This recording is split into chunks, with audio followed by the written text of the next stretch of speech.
Duck is very proud of being Great Western. He talks endlessly about it. But he works hard too and makes everything go like clockwork. It was a splendid day.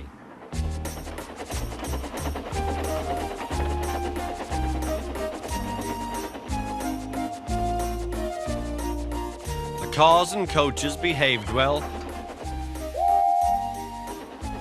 The passengers even stopped grumbling. But the engines didn't like having to bustle about. There are two ways of doing things, Duck told them. The Great Western way or the wrong way. I'm Great Western and don't we know it? The engines were glad when a visitor came.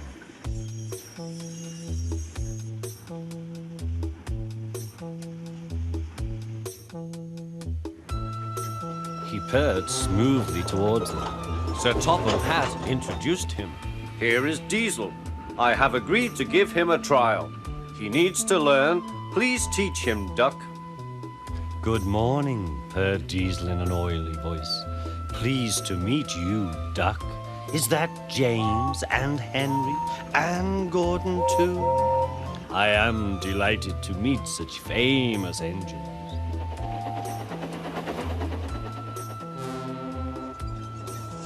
The silly engines were flattered. He has very good manners, they murmured. We are pleased to have him in our yard.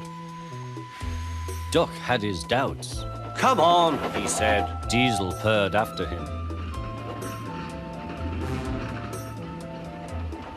You're worthy, Sir Topham Hatt to you, ordered Duck. Diesel looked hurt. Your worthy Sir Topham Hatt thinks I need to learn. He is mistaken. We Diesels don't need to learn. We know everything. We come to a yard and improve it. We are revolutionary. Oh, said Duck, if you're Rever-Thingamy, perhaps you would collect my cars while I fetch Gordon's coaches. Diesel, delighted to show off, purred away. When Duck returned, Diesel was trying to take some cars from a siding. They were old and empty. They had not been touched for a long time. Diesel found them hard to move.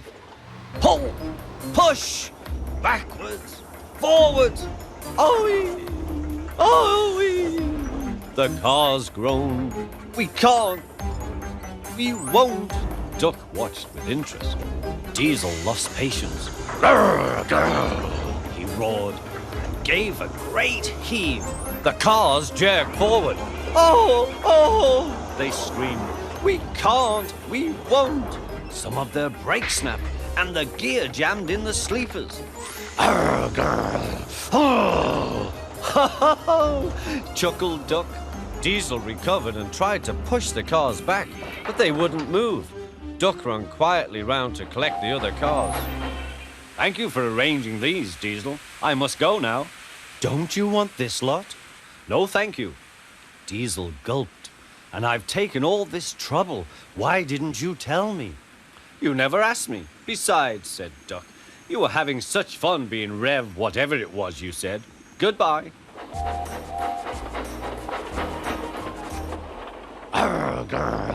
Oh! Diesel had to help the workmen clear the mess. He hated it. All the cars were laughing and singing at him. Cars waiting in the yard, tackling them with Diesel. Show the world what I can do, gaily boasts the Diesel. In and out he creeps about like a big black weasel. When he pulls the wrong cars out, pop goes the Diesel. Growled Diesel and scuttled away to sulk in the shed.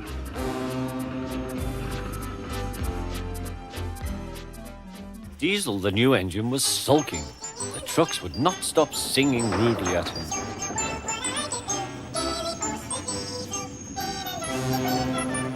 Duck was horrified. Shut up, he ordered and bumped them hard. I'm sorry our trucks were rude to you, Diesel. Diesel was still furious. It's all your fault. You made them laugh at me. Nonsense, said Henry. Duck would never do that. We engines have our differences. but we never talk about them to the trucks. That would be disgraceful, said Gordon. Disgusting, put in James. Despicable, finished Henry. Diesel hated Duck. He wanted him to be sent away, so he made a plan. He was going to tell lies about Duck. Next day, he spoke to the trucks. I see you like jokes. You made a good joke about me yesterday. I laughed and laughed. Duck told me one about Gordon. I'll whisper it. Don't tell Gordon I told you. And he sniggered away. Oh, guffed the trucks. Gordon will be cross with Duck when he knows. Let's tell him and pay Duck out for bumping us. They laughed rudely at the engines as they went by.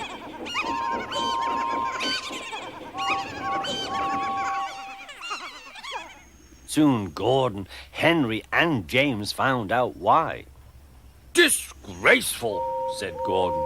Disgusting, said James. Despicable, said Henry. We cannot allow it. They consulted together. Yes, they said. He did it to us. We'll do it to him and see how he likes it. Duck was tired out.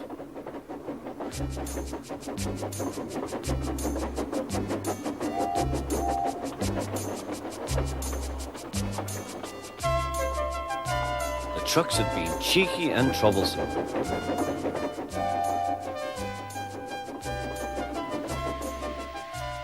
He wanted a rest in the shed.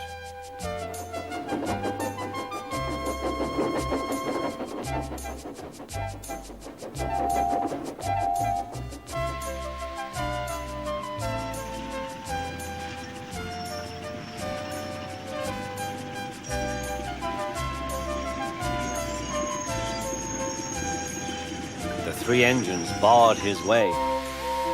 Whoosh! Keep out! Stop fooling, said Duck. I'm tired. So are we, hissed the engines. We are tired of you. We like Diesel. We don't like you. You tell tales about us to the trucks. I don't. You do. I don't. You do. The fat controller came to stop the noise.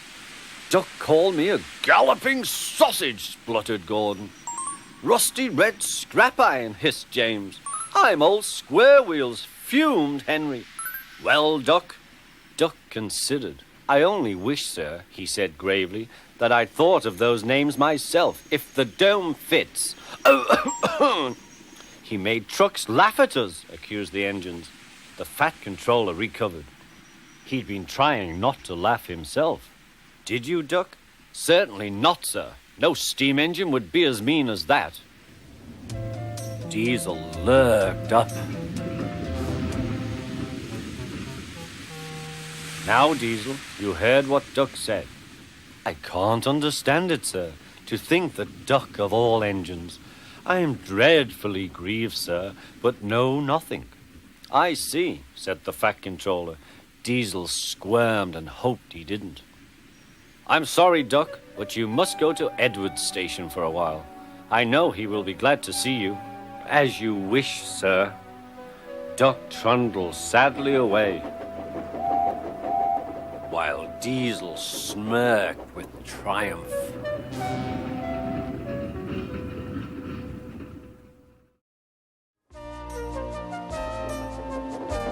Duck, the Great Western engine, puffed sadly to Edward's station. It's not fair, he complained. Diesel has been telling lies about me and made Sir Topham Hatt and all the engines think I'm horrid. Edward smiled. I know you aren't, and so does Sir Topham Hatt. You wait and see. Why don't you help me with these cars? Duck felt happier with Edward and set to work at once.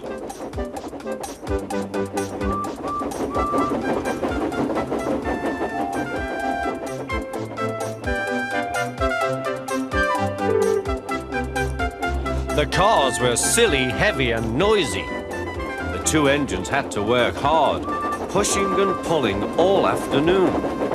At last they reached the top of the hill. Goodbye, whistled Duck, and rolled gently over the crossing to the other line. Duck loved coasting down the hill, running easily with the wind whistling past. Suddenly, it was the conductor's warning whistle. Hurrah, hurrah, hurrah, laughed the cars.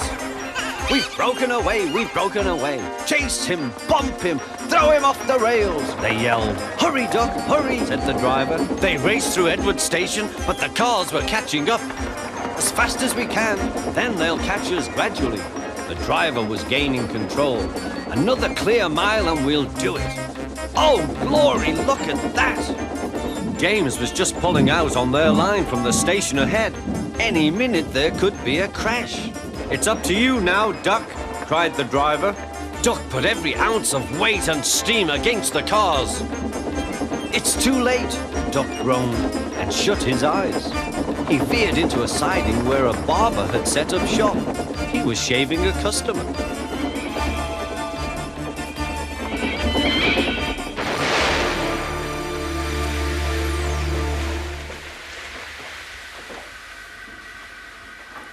The silly cars had knocked their conductor off his van and left him far behind after he had whistled a warning. But the cars didn't care. They were feeling very pleased with themselves. Beg pardon, sir, gasped Duck. Excuse my intrusion. No, I won't, said the barber. You frightened my customers. I'll teach you. And he lathered Duck's face all over. Poor Duck. Thomas was helping to pull the cars away when Sir Topham Hatt arrived. I do not like engines popping through my walls, fumed the barber. I appreciate your feelings, said Sir Topham Hatt, but you must know that this engine and his crew have prevented a serious accident. It was a very close, shave. Oh, said the barber. Oh, excuse me. He filled a basin of water to wash Duck's face. I'm sorry. I didn't know you were being a brave engine. That's all right, sir. I didn't know that either. You were very brave indeed, said Sir Topham Hatt. I'm proud of you. Sir Topham Hatt watched the rescue operation. Then he had more news for Duck. And when you are properly washed and mended, you are coming home. Home, sir? Do you mean the yard? Of course. But, sir, they don't like me. They like Diesel. Not now. I never believed Diesel, so I sent him packing. The engines are sorry and want you back.